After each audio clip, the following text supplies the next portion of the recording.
never fat or thin your chip shots again. Of course, the one that goes in, I barely thinned the thing, I hadn't even touched it, but you get my point. If this is you, where you're hitting the ground quite heavy before the ball, or alternatively, knuckling it straight out the back of the green, I have some tips for you. I have some advice, and we're going to make this simple as possible to be efficient around this area, because there's no point spending hours and hours on the driving range hitting a great drive into the middle of the fairway.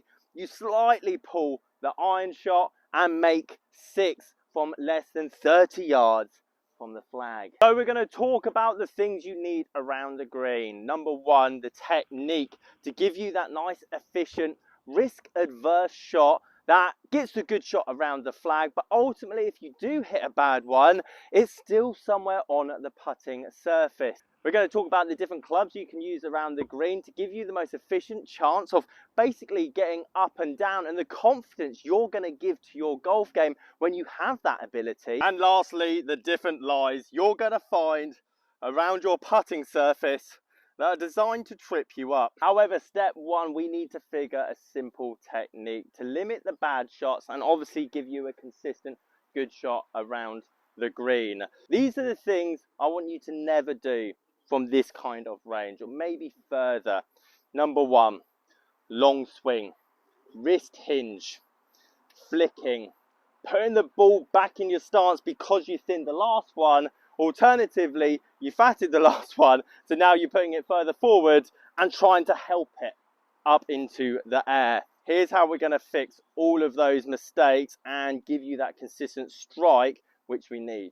We don't need power in this part of the game. Driver, yes. Chipping, definitely not. We want to dig the toe of the wedge into the ground. We want to be a pendulum, consistent, making sure that club comes into the ball and delivers a nice strike over and over again. Not many of you would fat or thin a putter, and very similar to the putting technique, we want to almost rock back and forward whilst getting a bit into the ground to give that pop, to use the bounce, and that'll come into play when we get into the thicker lies around the green. But to be honest, from this distance and this kind of lie around the green, questionably you'd probably putt this if we're in a tournament or even playing with your friends, but we don't need to be aggressive into the ground. We want a nice firm strike into the golf ball to pop and then release.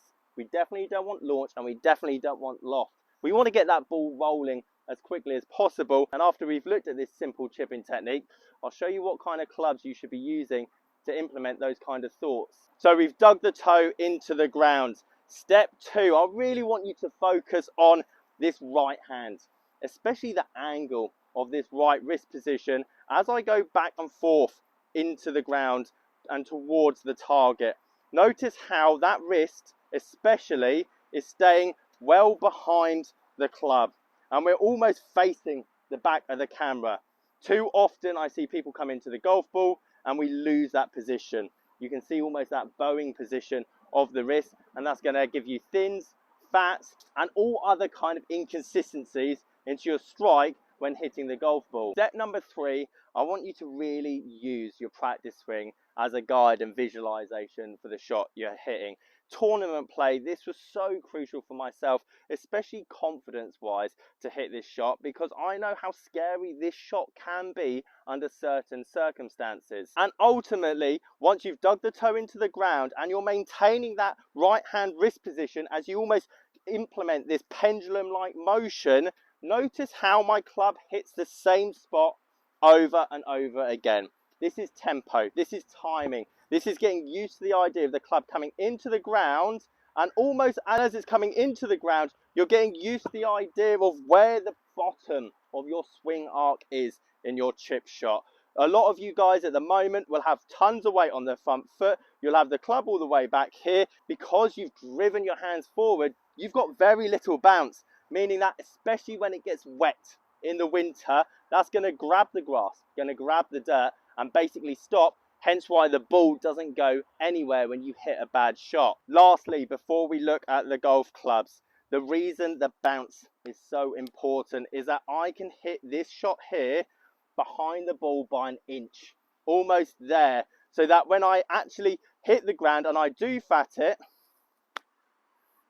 notice how the ball's still somewhat towards the target. I've hit the ball an inch behind it. I haven't caught it well. It's come up high, but because I've fatted it and because I've hit the bounce, it's hopped up and had not as much spin, hence released. I hit the same shot. This time I'm going to strike it cleanly. Potentially got a bit too aggressive. I really wanted to apply some spin there. But those two different shots have two completely different strikes.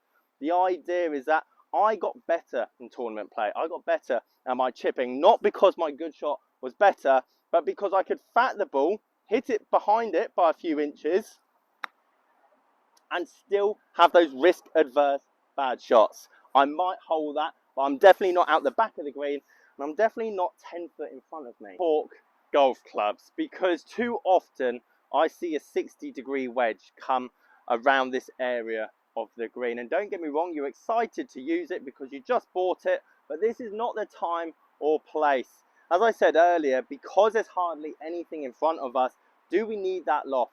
Arguably, we could just use a putter. Let's say there's more fairway. Let's say there was a sprinkler head, something in front of us, and we still need that ball up in the air for a good 5, 6, maybe 8 yards or so. You saw the length of swing that I had with my wedge to go a similar distance. And when it comes to chipping, the shorter the swing, the better. The less power, the more accurate you're going to be. There'll be less variables for anything to actually go wrong. If I hit my 56-degree wedge towards the flag, notice how long my swing was to get that similar kind of distance. I've got a nice old ping zing here, 9-iron, and this is essentially now my utility. Especially going into winter, greens are going to get slower. They're going to need more power to get up there. So that shot there, for example, in a couple of months, probably would be another 10, 15 foot shorter. Therefore, I'd have to hit it harder to get it the same distance. And there's no point flying it 80% of the distance, because even though it might look beautiful, the element of a bad shot creeping in definitely isn't going to help us. Same technique. Hands up nice and high. Making sure to maintain this pendulum motion, making sure the bottom of our swing arc is hitting the same location just by the golf ball. Stand up to it and watch at the same distance the length of swing and power applied to the ball. And again, I've even thinned that. That wasn't even a great shot, but that's a great example of my bad shot. The one that I wouldn't be happy with, but I've still got a chance to putt it. It's definitely not out the back of the green. And I'm not a better ball striker than I was when I was 19, but I'm definitely more risk adverse. I'm glad I hit a better shot that time. It would have been an awful tutorial video if I couldn't get it anywhere near the flag. This right here sums up golf. I love this scenario. You could be 10 inches from a half decent lie. We'll put this a bit more into the rough, so we've got a bit more grass involved, or a very dry line. As you can see, the drainage being put in here, so there's not much grass going on. And this would have struck fear into 19-year-old Simon, and potentially still does, but I know my mistakes with this technique aren't as bad. Therefore, from this shot, let's be honest, we just want it over the crest of that hill, and anything that rolls up to the flag, we're going to be happy with. Shot number 1. Because there's grass in the way, we still use the same technique, and I don't want a long swing just because you've got a bit of rough, because all you're doing from this element is either slowing down to get it the right distance, or you're going to be adding loft to make sure that it goes high enough so that it then lands softly. You don't need that. Yes, there's grass in the way, but all we're going to be doing is focusing more underneath the golf ball than the ball itself. We need a pop. We need to use this bounce. It's going to come out with very little spin, and even at this distance, bearing in mind if we land it on the crest of that bound there, that's probably about 10 yards or so. Imagine the length of swing. Probably gave it a tiny bit too much. Instincts kicked in, but as you can see, we're on the green and we're safe.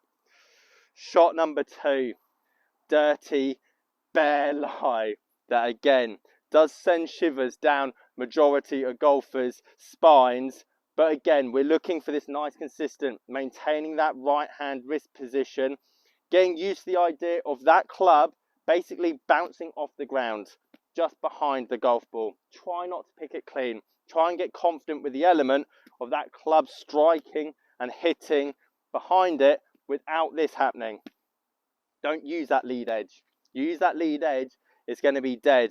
Alternatively, you try and help the ball up in the air, you're going to scull it. You're going to thin it out to the back of the green. And again, that wasn't the best strike in the world, I'm not going to lie. But because I hit the ground with this part of the golf club and not this part, it did the job. We got it over the mound and it released towards the flag. Guys, I hope you liked this video, and if you did, you'll probably like the truth behind why your driver isn't going as far as you would like it to. And before you upgrade to a new one, make sure to click this video up here on the left hand side.